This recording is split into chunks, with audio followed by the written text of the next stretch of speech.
Bonjour à tous et bienvenue dans cette nouvelle vidéo qui va parler du licenciement pour inaptitude et plus particulièrement des indemnités qui vont être dues à un salarié licencié pour inaptitude.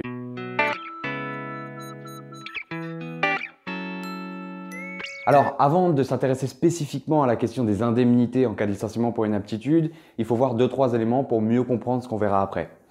D'abord, il faut savoir dans quel contexte un salarié peut être licencié pour inaptitude. Il faut savoir que lorsque l'état de santé d'un salarié ne lui permet plus d'effectuer sa prestation de travail, il va se mettre ce qu'on appelle en pratique un arrêt maladie. Un arrêt maladie, en fait, c'est un cas de suspension du contrat de travail. Mais cette suspension du contrat de travail n'est que temporaire et à un moment donné, le salarié va devoir reprendre son travail. Et à ce moment-là, il va faire ce qu'on appelle une visite médicale de reprise. Cette visite médicale de reprise, elle est obligatoire dans certains cas, notamment après un congé maternité, après une maladie professionnelle ou après un arrêt maladie qui a une durée supérieure à 30 jours. Et c'est lors de cette visite médicale de reprise que le médecin du travail va soit rendre un avis d'aptitude, soit rendre un avis d'inaptitude.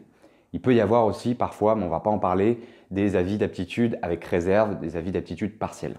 Voilà pour le contexte. Ensuite, la deuxième chose qu'il faut savoir, c'est rapidement quelles sont les obligations qui vont reposer sur l'employeur en cas d'inaptitude. D'abord, il faut savoir que même en cas d'avis d'aptitude, l'employeur est tenu à une obligation de réintégration du salarié dans son ancien travail. C'est normal. Ensuite, deuxième élément qu'il faut savoir, et ça je pense que tout le monde le sait, c'est l'obligation de reclassement du salarié en cas d'avis d'inaptitude. Tout simplement, l'employeur doit reclasser le salarié dans un emploi similaire pour éviter d'avoir à le licencier. Voilà pour les deux premières obligations et on a une troisième obligation, c'est de consulter les délégués du personnel et maintenant les membres du CSE pour l'employeur. Cette obligation avant elle était prévue uniquement pour les maladies professionnelles, enfin accidents et maladies professionnelles et maintenant l'origine non professionnelle aussi, cette obligation s'impose. Pour ce qui concerne maintenant les indemnités, parce que c'est quand même le sujet de la vidéo, les indemnités, il faut savoir que pour le licenciement pour inaptitude, il y a des particularités, des spécificités, mais que le principe reste quand même les indemnités qui sont dues en cas de licenciement classique. En cas de licenciement classique, vous avez d'un côté les indemnités qui seront dues en tout état de cause, et vous avez l'indemnité légale ou conventionnelle de licenciement, l'indemnité compensatrice de préavis, et vous avez l'indemnité de congé payé. Pour le cas où vous avez un licenciement sans cause réelle et sérieuse, vous allez en plus pouvoir obtenir des indemnités pour licenciement sans cause réelle et sérieuse. Et maintenant, ces indemnités, elles sont plafonnées par l'ordonnance Macron. Il y a des barèmes en fonction de l'ancienneté. Ça, c'est pour un licenciement classique. Pour les licenciements pour inaptitude maintenant, il y a des spécificités et on va voir plusieurs situations. La première situation, on a un avis d'aptitude, mais le salarié n'est pas réintégré. Là, il faut distinguer soit que l'origine est professionnelle, soit l'origine est non professionnelle. Si l'origine est non professionnelle, dans ce cas-là, il n'y a aucune particularité. Par contre, il faut savoir que ça pourra déboucher sur un licenciement sans cause réelle et sérieuse ou un licenciement nul, mais pas de particularité sur les indemnités.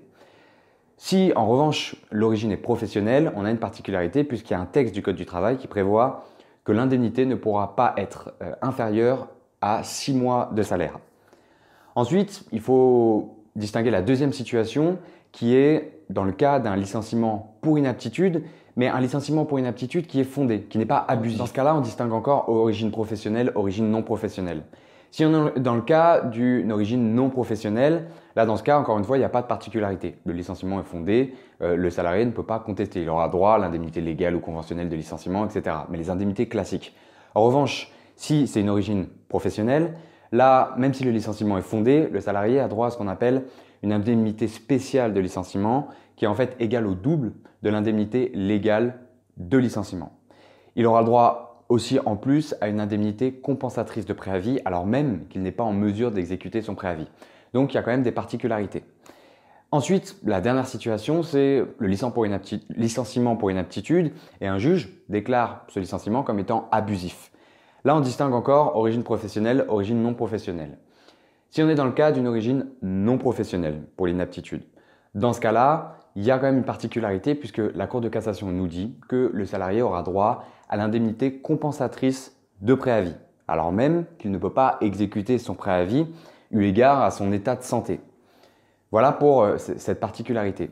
Pour le licenciement pour inaptitude qui est d'origine professionnelle et qui est abusif, Le salarié aura droit à l'indemnité compensatrice de préavis, il aura droit à l'indemnité spéciale de licenciement et il aura droit en plus à une indemnité de minimum 6 mois de salaire.